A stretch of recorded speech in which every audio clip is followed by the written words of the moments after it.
Ma mère n'a pas baissé le ton. Elle n'a pas sourcillé.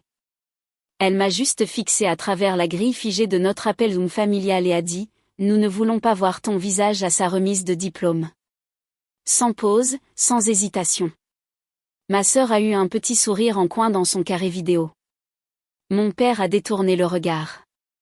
Et à ce moment-là, toutes les années où je les avais portées silencieusement se sont brisées net en moi.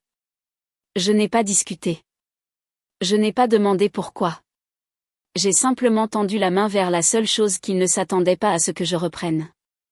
Avant de vous raconter la suite, dites-moi d'où vous regardez. Et soyez honnête, qu'auriez-vous fait? Je m'appelle Ambre, et pendant la majeure partie de ma vie, j'ai cru que maintenir la paix signifiait garder le silence. J'ai grandi dans une famille où l'amour se mesurait en obligation, où l'on attendait de la personne qui donnait le plus qu'elle demande le moins. Laurence, ma mère, était le centre de tout, le soleil autour duquel tout le monde gravitait. Victor, mon père, restait dans son orbite sans poser de questions. Et Chloé, ma petite sœur, s'épanouissait dans cette chaleur pendant que j'apprenais à vivre dans l'ombre. J'ai déménagé à Lyon dans la vingtaine, poursuivant une carrière dans la tech et la finance et une version de l'indépendance que je ne comprenais pas encore tout à fait. Mais même à des centaines de kilomètres de là, le schéma familial n'a jamais changé. Tout a commencé la semaine où j'ai décroché mon premier emploi. Laurence m'a appelée, semblant à la fois fière et épuisée. Elle a dit que la facture des frais de scolarité de l'école de commerce de Chloé était arrivée et a demandé si je pouvais aider juste cette fois-ci. J'ai dit oui avant même d'y réfléchir. À la fin de cette année-là, une fois s'était transformé en chaque semestre, chaque livre, chaque dépense de son appartement étudiant dont elle avait besoin pour réussir. Chloé ne m'a jamais remercié. Laurence a cessé de prétendre que c'était temporaire. Victor a maintenu la paix en gardant le silence. Et chaque fois que j'hésitais, ma mère tintait sa voix de déception, ce genre de déception qui vous fait vous sentir ingrate rien que pour avoir posé la question. Je me souviens d'un Noël où j'avais économisé pour acheter un ordinateur portable à Chloé afin qu'elle puisse suivre ses cours. Elle l'a déballé, a jeté un coup d'œil à l'écran et a dit « Oh, je pensais que c'était le modèle Pro ». Laurence a juste ri doucement et a dit « Peut-être l'année prochaine, ma chérie ». J'ai ravalé la brûlure dans ma poitrine et je me suis dit que ça n'avait pas d'importance, mais ça en avait. Tout en avait. Le message qui a finalement brisé quelque chose en moi est arrivé des mois plus tard. Laurence avait laissé son téléphone sur le comptoir lors d'une visite et un SMS de ma tante s'est affiché. Elle paie parce qu'elle est naïve. Laisse-la faire, a répondu ma mère avec un smiley et une seule ligne, certaines personnes sont nées pour soutenir la famille. Je ne l'ai jamais confrontée. J'ai juste porté ce savoir comme un bleu sous mes vêtements. Et pourtant j'ai payé, parce que je pensais que peut-être, si je restais utile, je finirais par sentir que j'avais ma place. Alors, quand cet appel Zoom s'est ouvert et que j'ai vu la tension familière dans la mâchoire de Laurence, la pitié calculée dans les yeux de Chloé, j'ai senti ce vieux bleu palpiter, mais je ne savais pas encore que cette fois, cette unique fois, je ne ravalerais rien. Les jours précédant cet appel Zoom semblaient étranges, comme l'air avant un orage. Chloé avait été plus silencieuse que d'habitude, ce qui ne signifiait jamais la paix, seulement qu'elle complotait.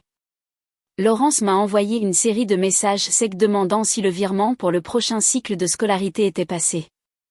Elle n'a pas dit s'il te plaît. Elle ne le faisait jamais.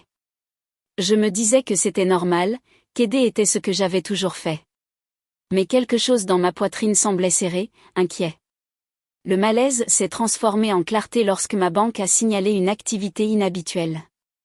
Une voix calme m'a expliqué qu'une carte à mon nom, une carte dont j'avais oublié l'existence, avait été utilisée pour plusieurs gros achats, des chaussures de créateur, un bracelet, un week-end de shopping totalisant environ 4 000 €. Mon estomac s'est noué. La carte était censée servir pour les courses alimentaires il y a des années. Je n'y avais pas touché depuis. Je savais qu'il avait fait avant même d'appeler. Laurence a ri quand j'ai soulevé le sujet. Tu es dramatique. Chloé avait besoin de quelques trucs pour sa remise de diplôme. Ne gâche pas le moment. Gâchez le moment. Comme si c'était moi qui leur prenais quelque chose. Plus tard ce soir-là, tremblant encore, j'ai vérifié mes comptes. 2 autres cartes, toutes 2 à mon nom, avaient été discrètement plafonnés.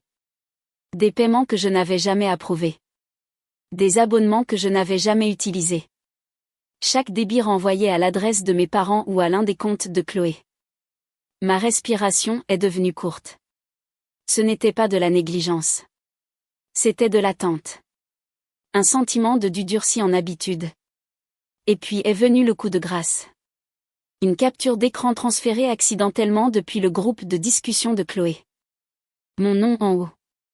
Son message en dessous, ne t'inquiète pas pour l'argent. Ambre existe pour ça. C'est fondamentalement notre vache à lait. J'ai fixé cette ligne pendant un long moment, sentant quelque chose en moi s'immobiliser. Lorsque l'appel Zoom s'est ouvert le lendemain soir, leur visage remplissait l'écran comme un jury de tribunal. Laurence n'a pas perdu une seconde.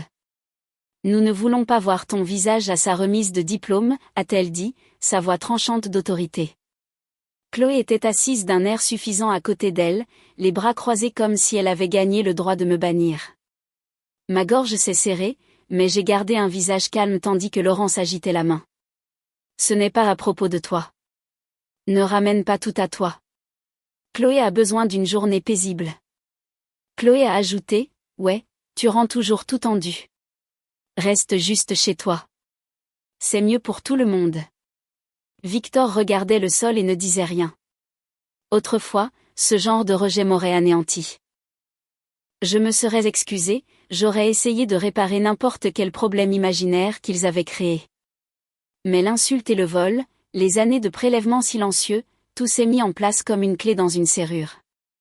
Ma voix est sortie basse et stable.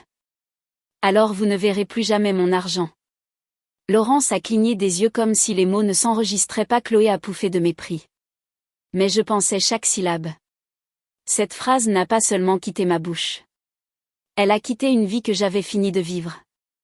Lorsque l'appel Zoom s'est terminé, l'appartement semblait étrangement calme, comme si les murs eux-mêmes attendaient de voir ce que je ferais. Pour la première fois depuis des années, je ne me suis pas précipitée pour réparer quoi que ce soit. Je n'ai pas repassé leurs mots en boucle, cherchant des moyens de les adoucir. Je suis juste restée assise là, laissant le silence s'installer sur moi comme une couverture que j'avais oublié posséder. Puis j'ai ouvert mon ordinateur portable. La lueur de l'écran a inondé mon bureau alors que je me connectais au portail de l'école. Le compte de Chloé était là, brillant et plein d'attentes, un semestre de plus en attente, un paiement de plus programmé sous mon nom. Mes doigts ont plané un instant, ne tremblant pas, juste conscient. Conscient que c'était le moment où tout basculait. J'ai annulé le plan de paiement. Un seul bouton, un clic silencieux. Des années d'obligations se dissolvant en un instant. Ensuite, j'ai ouvert le tableau de bord de ma banque. 3 cartes liées à mon identité, toutes avec une activité que je n'avais jamais approuvée. Des achats liés à l'email de Chloé, à l'adresse de livraison de Laurence ou à la maison familiale. J'ai gelé chaque compte un par un, le système me renvoyant des confirmations sonores. Puis j'ai supprimé les appareils connectés, le téléphone de Chloé, la tablette de Laurence, et j'ai mis à jour les mots de passe qu'elles utilisaient depuis des années sans permission. Le calme dans ma poitrine ne ressemblait pas à de la colère. Cela ressemblait à de la clarté. Après cela, j'ai passé en revue les paiements, les factures et les relevés, créant un dossier propre de preuves, non pas pour m'en servir comme arme, mais pour voir enfin la vérité étalée clairement, chaque transaction, chaque supposition qu'ils avaient faite sur mon rôle dans leur vie. Ce n'était pas du soutien. C'était un sentiment de dû déguisé en attente. En organisant les fichiers, j'ai trouvé une note audio que j'avais oublié avoir enregistrée accidentellement lors d'un appel sur haut-parleur il y a des mois. La voix de Laurence, légère et amusée. Le rire de Chloé en arrière-plan. Elle paiera, disait Laurence. Elle paie toujours, répondait Chloé. Puis une blague que je n'avais jamais entendue jusqu'à maintenant. C'est pratiquement sa raison d'être. J'ai fermé le fichier lentement, laissant les mots pulser à travers moi. Non pas pour me blesser, mais pour me rappeler que la réalité ne correspondait pas à la version de la famille à laquelle je m'accrochais. Mon téléphone a vibré sur la table. Chloé, le paiement est-il passé ? Je ne le vois pas. Laurence, ne sois pas enfantine. Règle ça. Victor, respire juste. N'empire pas les choses. Empire les choses. Comme si la pire chose que j'avais faite était d'enfin dire non. Je n'ai pas répondu. Au lieu de cela, je me suis déconnecté de tous les abonnements partagés, musique, streaming, livraison de courses, tout ce qui était lié à mes comptes. La liste était plus longue que prévu. J'ai mis fin à chacun d'eux sans hésitation. Au moment où je me suis levée, le ciel dehors s'était assombri en un bleu marine doux. Je me sentais plus légère que je ne l'avais été depuis des années, debout pieds nus sur le sol froid, respirant un air qui semblait avoir un goût nouveau. Il pensait que m'exclure d'une célébration me garderait petite. Mais tout ce que cela a fait, c'est me faire de la place pour enfin sortir. 3 jours ont passé avant que Laurence n'exige finalement une autre réunion de famille. L'objet de son email disait « urge », mais c'était le genre d'urgence que les gens utilisent quand ils ont perdu le contrôle, pas quand ils sont en danger. J'ai cliqué sur le lien Zoom Plus par curiosité que par devoir. Une partie de moi voulait voir jusqu'où il pousserait. Une autre partie voulait voir le chemin que j'avais parcouru. Quand l'écran s'est chargé, ils étaient tous déjà là. Laurence était assise au centre comme elle le faisait toujours, parfaitement cadrée, le menton levé comme si elle présidait quelque chose d'important. Chloé était affalée à côté d'elle, maquillage impeccable, les yeux plissés par l'irritation au lieu de la gratitude. Victor rôdait près du fond du salon, les mains dans les poches, paraissant plus petit que dans mes souvenirs. Finalement, Laurence a claqué comme si j'étais en retard. Nous devons parler de ton comportement. Mon comportement ? Bien sûr. Je n'ai rien dit. Le silence était une nouvelle langue pour moi, une langue qu'il ne comprenait pas encore. Elle a continué, la remise de diplôme de Chloé est dans moins de 2 semaines. Ils ne la laisseront pas monter sur scène si le solde impayé n'est pas réglé. Tu le sais. Tu t'en es toujours occupé, alors règle ça. Chloé a levé les yeux au ciel. Je ne comprends pas pourquoi tu en fais toute une histoire. C'est toi qui as la carrière. Fais juste ce que tu fais toujours. Il y a eu un bref moment où je me suis demandé s'il ne le voyait vraiment pas. Le vol, la manipulation, le sentiment de dû. Ou peut-être qu'il voyait tout cela depuis le début et s'en fichait simplement. C'est là que j'ai eu le déclic. Le problème n'avait jamais été leur aveuglement. Ça avait été mon consentement. Je ne paie pas, ai-je dit calmement. Les lèvres de Laurence se sont courbées d'incrédulité. Ne sois pas ridicule. Tu es en colère, d'accord, mais ne sabote pas ta sœur par pure méchanceté. Je ne la sabote pas, ai-je répondu. Je sors d'un rôle que je n'ai jamais accepté de jouer. Victor a finalement levé la tête. N'escaladons pas les choses. On peut en parler. Parler, j'ai laissé échapper un souffle doux. Vous ne parlez jamais. Vous ordonnez tous. Chloé a pouffé bruyamment. C'est tellement dramatique. Tu agis comme si on t'avait fait quelque chose. J'ai cliqué sur un bouton de mon écran. Une fenêtre s'est ouverte, mon dossier. Paiement, facture, relevé, organisé en rangées silencieuses et accablantes. Qu'est-ce que c'est, a exigé Laurence.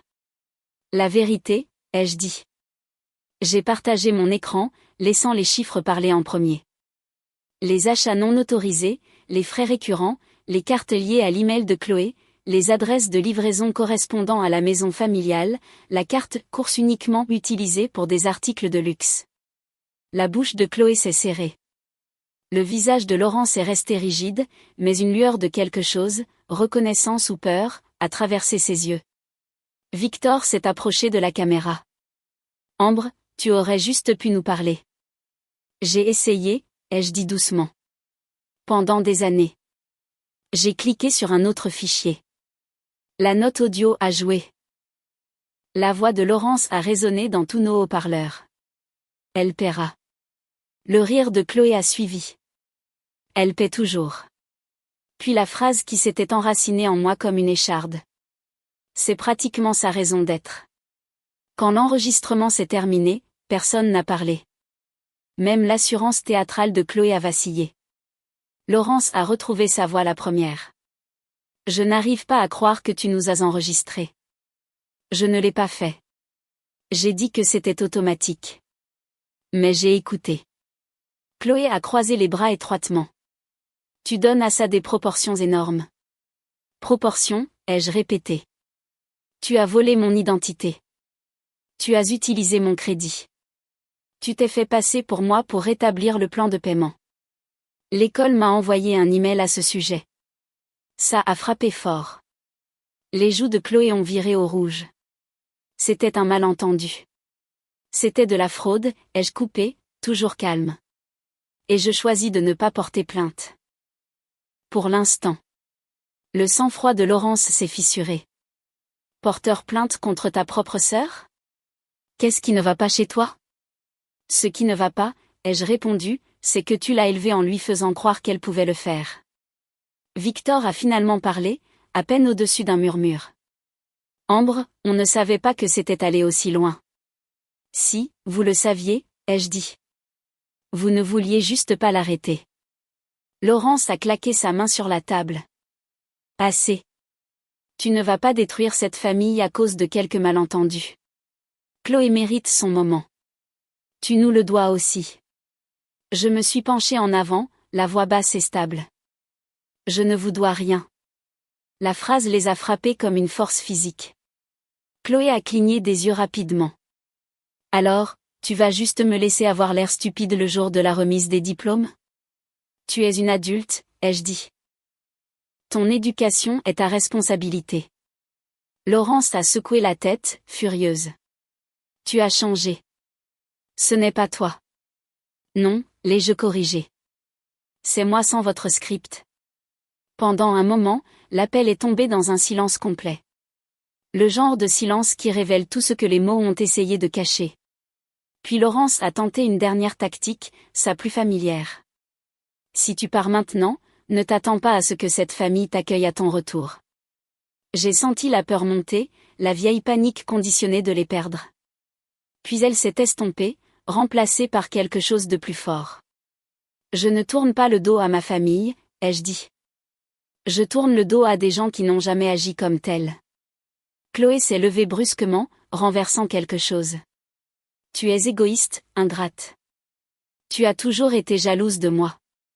Jalouse de la personne qui a utilisé ma générosité comme une arme. Cela aurait été drôle si ce n'avait pas été si triste. J'espère qu'un jour, ai-je dit doucement, tu comprendras la différence entre le soutien et l'exploitation. Laurence m'a foudroyé du regard comme si la haine seule pouvait forcer l'obéissance. Tu regretteras ça. Peut-être qu'autrefois je l'aurais regretté, mais pas maintenant. J'ai déjà eu ma dose de regret, ai-je répondu. J'ai fini. J'ai survolé le bouton pour quitter la réunion, leur visage flou en un seul tableau désespéré. Colère, confusion, peur, tous emmêlés dans la même expression qu'ils portaient chaque fois que leur contrôle glissait. Pour la première fois, je ne me suis pas ratatinée. Je vous souhaite bonne chance, ai-je dit doucement. Mais j'ai fini d'être celle qui paie pour votre paix. Puis j'ai cliqué sur le bouton. L'écran est devenu noir. L'appel s'est terminé et pour la première fois de ma vie, quelque chose a commencé. Dans les semaines qui ont suivi, l'écho de cet appel s'est installé dans un calme étrange. Plus de demandes, plus de messages culpabilisants, juste un silence, tranchant au début, puis curieusement paisible. La première vraie nouvelle est venue de l'université, un avis poli confirmant qu'en raison de paiements non résolus et d'une tentative d'usurpation d'identité sur le compte, Chloé ne serait pas autorisée à participer à la cérémonie. Ils n'ont pas mentionné mon nom, mais l'implication était claire. Quelqu'un lui avait enfin dit non. Je n'ai pas fait la fête. Je n'ai pas jubilé. Je me suis juste assise dans mon appartement à Lyon, la lumière du soleil glissant sur le parquet, et j'ai laissé le poids de 8 années s'envoler de mes épaules. Quelques jours plus tard, Victor est arrivé à l'improviste. Il se tenait dans le hall comme un homme qui n'était pas sûr d'avoir le droit d'entrer. Quand j'ai ouvert la porte, il n'a pas essayé de me serrer dans ses bras. Il avait juste l'air fatigué. Elle est dévastée, a-t-il dit. Ta mère? Elle fait semblant que tout va bien, mais ce n'est pas le cas. Nous n'avions pas réalisé à quel point nous nous reposions sur toi. Je n'ai pas discuté. Je ne l'ai pas apaisé.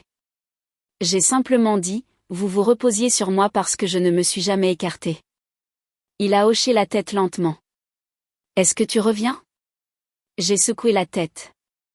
Pas à moins que les conditions ne changent. Il n'a pas essayé de me faire changer d'avis. Peut-être que pour la première fois, il comprenait. Il est parti avec un au revoir discret qui ne ressemblait pas à une fin, juste à un changement. Et pour une fois, le silence qu'il a laissé derrière lui m'a semblé être le mien. Je croyais que la famille signifiait l'endurance, que les aimer signifiait me laisser vider de mon énergie. Mais le jour où ils m'ont dit que je n'étais pas la bienvenue, j'ai finalement compris que l'amour sans respect n'est pas de l'amour du tout. Alors je suis partie tranquillement, complètement et pour de bon. Et dans cet espace, j'ai trouvé quelque chose qui m'avait manqué toute ma vie, moi-même. Si une partie de mon histoire résonne avec la vôtre, partagez-la dans les commentaires et abonnez-vous pour ne pas y faire face seul.